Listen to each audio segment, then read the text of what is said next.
તો સુરેન્દ્રનગરના દેવરિયા ગામે એક પૂજારીના ઘરમાં ચોરી થયા હોવાના દ્રશ્યો સામે આવ્યા છે। ગામના રામજી મંદિરના પૂજારીના ઘરમાં ચોરી થઈ છે।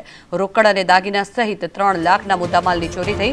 પૂજારી કચ્છ ભાણીના જન્મદિવસની ઉજવણીમાં ગયા હતા, જે દરમિયાન ઘરનો દરવાજો તોડીને તસ્કરો અંદર પ્રવેશ્યા હતા અને લખતર પોલીસે ડોગ સ્ક્વોડની મદદથી સમગ્ર મામલે વધુ તપાસ હાથ ધરી છે। અંદાજે મુદ્દામાલ लगभग 2 लाख रुपया रोकड़ा અને 5 થી 6 તોલા સોનું। તમે સવારે આવ્યા તો તમે શું જોયું? આવતા જેવું દરવાજો જોયો કે તાળો લોક તોડેલો હતો, એટલે અંદર આવ્યા તો તિજોરી બધું ખુલ્લું રણભમે પડ્યું હતું આમાં।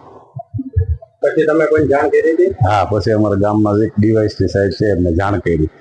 એમને કીધું કે પોલીસમાં ફરિયાદ કરાવી દો, પછી લખતર પોલીસમાં જાણ કરી। સવારના 6 વાગે આવ્યા તો બહારનો લોક મારેલો હતો, ખોલ્યો, અંદરનો લોક તૂટી ગયો હતો।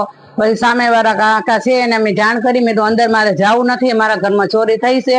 પછી એ આવી ગયા અને એને મને કીધું કે તમે ક્યાંય હાથ લગાવશો નહીં। પછી અમારા મોટા સાહેબને ફોન કર્યો, એટલે એમને કીધું કે તમે કેસ લખાવી નાખો। આટલી બધી વસ્તુ મારી સોનાના દાગીના હતા, 2 જોડી બુટ્ટી હતી, એ બધા ભગવાનના હતા, એ બધા દાગીના મારા વહી ગયા છે।